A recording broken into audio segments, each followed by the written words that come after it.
Hey, what up, everybody? Welcome back to W.A.D. MTG. This is my channel. I'm Mr. J. I just wanted to put a face to the channel real quick and rant a little bit, I guess. I'm pissed off at work, man. They kind of did some unethical business practices. So I went out and bought some magic cards to make myself feel a little better, you know what I'm saying? Spent the day yesterday at the NFL draft, had a blast. Great time. Spent a bunch of money, and then my work withholds my paycheck for a week right before the first. So I'm pissed off about that, but I got money and everything, it's fine. So I just decided to go get me some magic cards real quick to make me feel a little better. So I'm just gonna do another box opening, but it's not a full box, it's a Fatpack Bundle, and I guess we'll just go from there. All right, y'all, enjoy. Set it up real quick.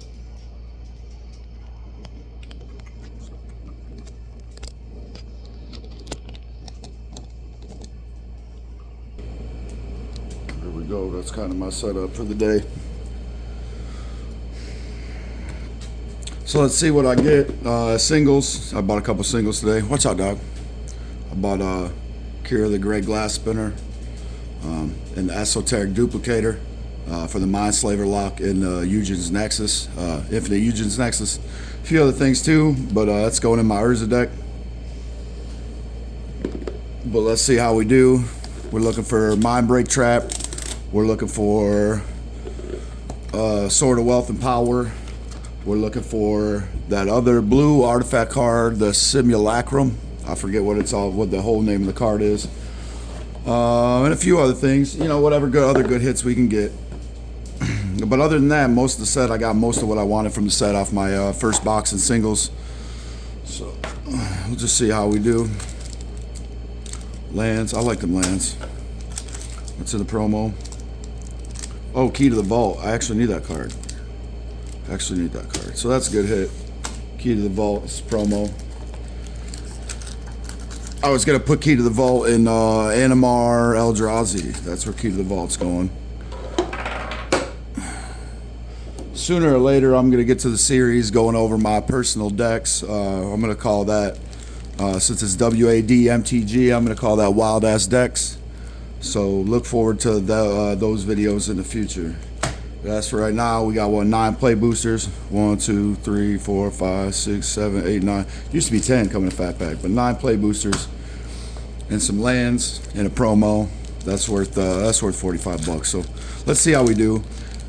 Since last time I told y'all, I think the pre-release kits are seeded. I also think the Fatpack bundles are seeded as well. They have like a guaranteed mythic in them. So I'm thinking I'm gonna get probably 2 mythics. I think I'm gonna get a big score, and I think I'm gonna get a regular set mythic. So let's see how that goes. Bunch of bulk. New Crom. I kind of like that card. Whenever you cast your second spell each turn, put a +1/+1 counter on Crom and draw a card. Flying 2/3 for 4.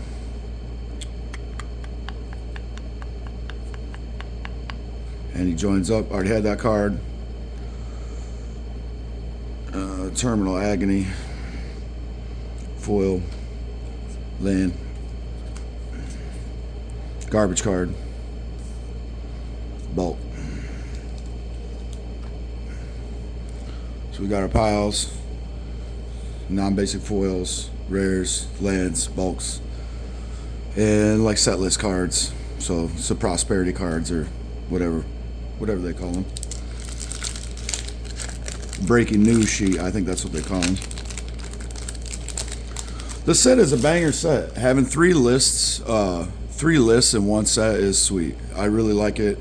It does increase the overall mythic count by quite a bit, but it also makes some of those particular mythics that you're really trying to get ultra hard to hit. And then we got an art card.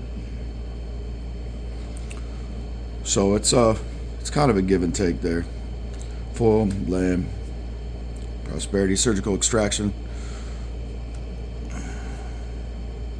Rush of Dread. I don't think I've seen this card yet. People are playing it. A 3-mana sorcery with Spree. So for extra colorless, target opponent sacrifice half the creatures they control rounded up. So it's a board wipe, basically, for 4. But for 3, it does nothing. For 2 more colorless, target opponent discards half their hand, rounded up. And then for 2 more, target opponent loses half their life, rounded up. So for 2, 4, 5, 6 colorless, and 2 black, you get all of those effects. That's 8 mana effect. You're cutting half their life in half. You're cutting half their hand in half, all rounded up, and half their creatures. That's actually a decent card. Ooh, extra mythic, baby. Tiny Bones, the Pickpocket. That's a good hit right there for me, because I didn't pull Tiny Bones in my box, so that's a real good hit for me. 1 drop. I think he's going to be the next Ragavan, or like the next Ragavan. I don't know if he's going to play as powerful in 60 card formats, but I do believe he is going to be extremely powerful in Commander. So this is a good hit. We got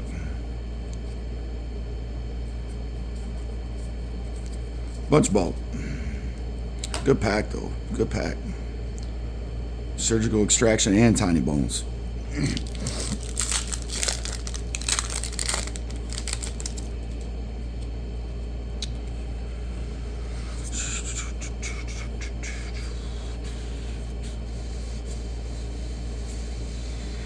I haven't got him yet, so that's a good hit. Caustic Bronco for a black and a colorless. Creature, snake, horse, mount. Whenever Caustic Bronco attacks, reveal the top card of your library and put it into your hand. You lose life equal to that card's mana value. If Caustic Bronco isn't saddled, otherwise each opponent loses that much life. Saddle for 3. I think that's a good card. Back for more. Foil. Land. Token. Move the garbage tokens out the way.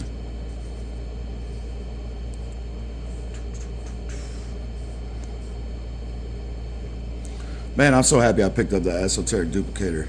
I'm going to do some nasty things with that card. In Urza. The Meld Urza. That's the Urza I'm going to use for the deck. But it's going to have both the blue Urza too. And it's going to run, you know, artifact strategies that you would expect to see in the blue, mono blue, like CEDH version of Urza. But it's not going to be quite that tuned up. It's going to be high power though. High power, Meld Urza, and Azorius. Land. Selvala, I already pulled her, but it's still a good pull. It's mythic. What is this? Commandeer. For 5 and 2 blue, 7 mana instant, you can exile 2 blue cards from your hand rather than play its mana cost. Gain control of target non-creature spell. And you choose new targets for it. That seems pretty good. I don't know if it's worth 7 mana good, but you can exile 2 blue cards from your hand. That actually seems pretty good for Commandeer. That's a beautiful foil though. I like the foils in this set. I think that the quality is a little better than we've had recently, which is a good sign. The whole firing the Cynthia Williams thing, that's a good sign for Magic going forward. But there are some other things that are not good news for Magic going forward, right? Like they, because of the date that they like sent out all the Thunder Junction, they were able to like kind of smooth over the numbers for their Q1 earnings report for their shareholders. So it's skewed. It's highly skewed because they were able to use the Thunder Junction numbers for Q1, even though Thunder Junction technically is Q2. But I think they're still going to rebound, even though they say it's up 5%. It's technically down. It's technically down because the Murders at Karloff Manor set did not do well at all. It did very, very bad. Its numbers are not great, which I think is it's kind of sad because I kind of look at that set like New Capenna, where it didn't sell very well either, but it actually was a sleeper of a set. So it was a pretty good set. And I like Murders as well. I thought it was a good set. You know, you wish the land cycle was a little better, but the Surveil lands aren't that bad. And as a standard set, it was actually pretty good. But the flavor was weird, right? So, but you'd think the Thunder Junction flavor is weird too. Just a bunch of people in cowboy hats. But I like it. The set's overpowered. Power creep is a thing, so it's selling well. Like the set. The cards in the set themselves actually are bangers as well, so I can't say much about that. Design-wise, I think it's a very flavorful set. I think they did a fantastic job, and the idea of throwing the big score vault cards into the main set, that was just a banger of a decision for Wizards to make instead of trying to sell us another Aftermath style epilogue set. So I like it. I think they did a good job with the set. I think they are heading in the right direction. It's just going to take some time, right? It's going to take some time. They can't just like get their player base to forget about Magic 30 and all the other bullshit and all the huge amounts of product drops and everything on everybody. That's just crazy, right? It's crazy. Now we know Fallout did fantastic, and some of the Universes Beyond sets have actually done very well, and they've been good sets, well designed and all this, but not everybody is a big fan of that. The reason why Magic is successful is because it's high fantasy, right? It's high fantasy, not because all this other crazy nonsense. Throw Rick Grimes and stuff in there, people with pistols and all that. It's kind of muddling up the product. But a lot of that I probably blame on Cynthia Williams. A lot of that I blame on Chris Cox, right? Who's the president of Hasbro now because of what he did for Magic. But between Chris Cox and Cynthia Williams, oh, here we go. Breach is the Blastmaster. Between the two, oh, boom, got another big score. Between the two, they really have cut so many corners where a lot of their player base have lost a lot of faith in the product. And a lot of people walked away. A lot of people sold their collections. That's a good foil. Shoot the Sheriff. So, you know, everybody's got something to say, and I kind of agree with a lot of what everybody's got to say about it. Sometimes when companies do immoral, unethical things, like withhold your paycheck or charge people $1,000 for a premium product of reprints that are on the reserve list that are never supposed to be reprinted, when people do unethical shit, when companies do unethical shit, they lose a lot of faith, right? They lose a lot of the way that people just look at them favorably. They lose a lot of favor. So, Ancient Cornucopia. Artifact, 3-drop, 2 and a green.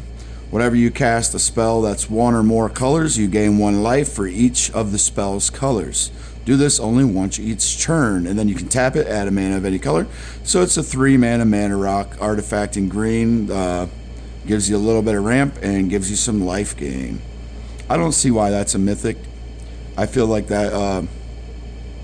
I feel like that's an uncommon or a bulk rare, but it's a mythic, big score.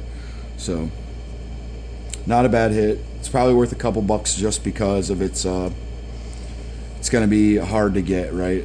Because it's scarcity, because it's a big score, and because all the mythics, the individual mythics that you want are hard to acquire.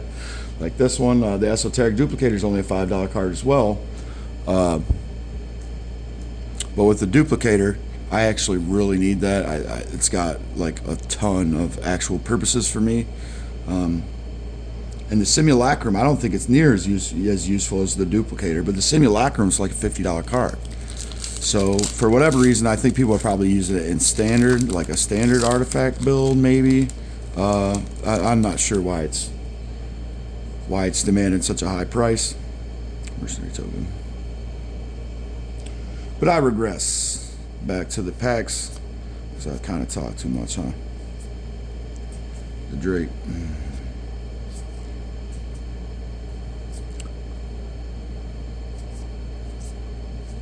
Skullduggery.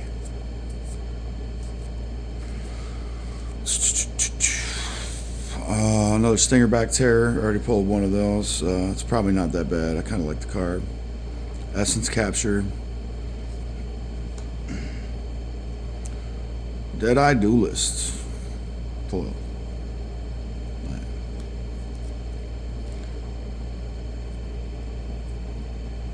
That was kind of a whiff pack for me. Really, we're looking for value because I already got most of what I wanted from the set. So we're looking for value cards here. Value cards.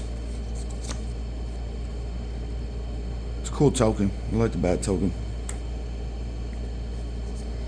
Ooh, foil land. I like that. Ooh, here we go. Slick Shot Show Off.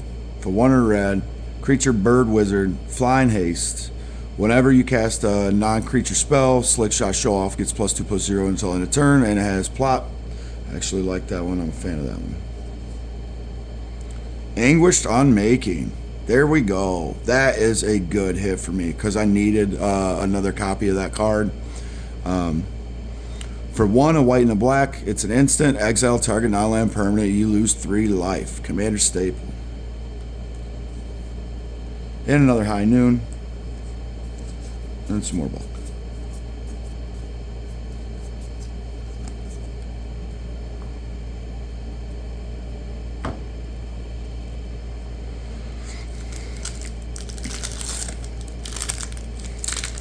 Looking for that Sword of Wealth and Power. That would be a really good hit for me.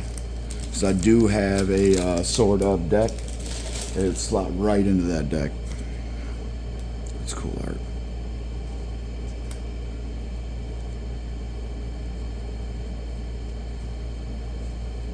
Rolling. Boom. 3 steps ahead. It's a good card. Good standard card. I'm not sure I would really use it all that much as a 3-mana counter spell. I like that gold pan.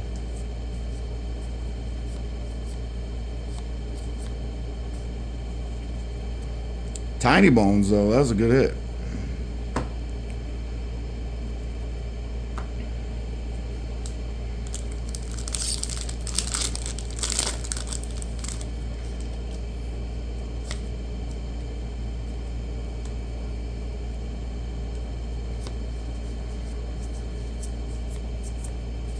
Last pack. Pillage the Bog. So for a green and a black, look at the top X cards of your library where X is twice the number of lands you control. Put 1 of them into your hand and the rest on the bottom of your library in a random order with plot cost 3. I'm not a big fan of that card. It might actually be good. I'm just not a big fan of it. Hypothesisil. Draw 2 cards, and when you discard a non-land card, then you may discard a non-land card. When you do, Hypothesisil deals 4 damage to target creature. And it doesn't seem that bad, but it doesn't seem good. Cool little foil. It's a Wolverine.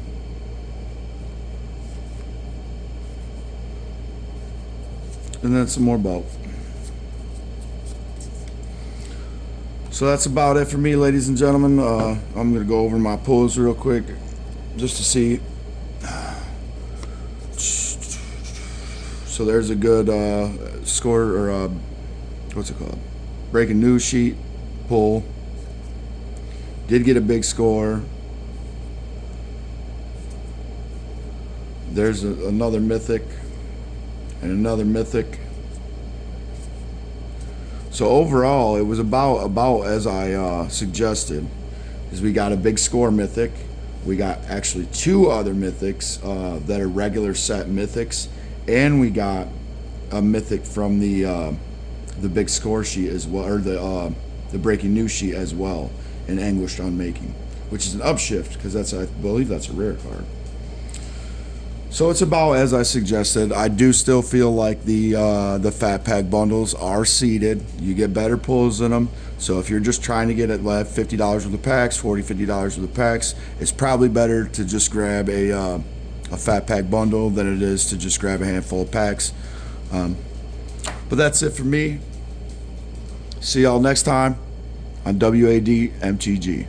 Peace out.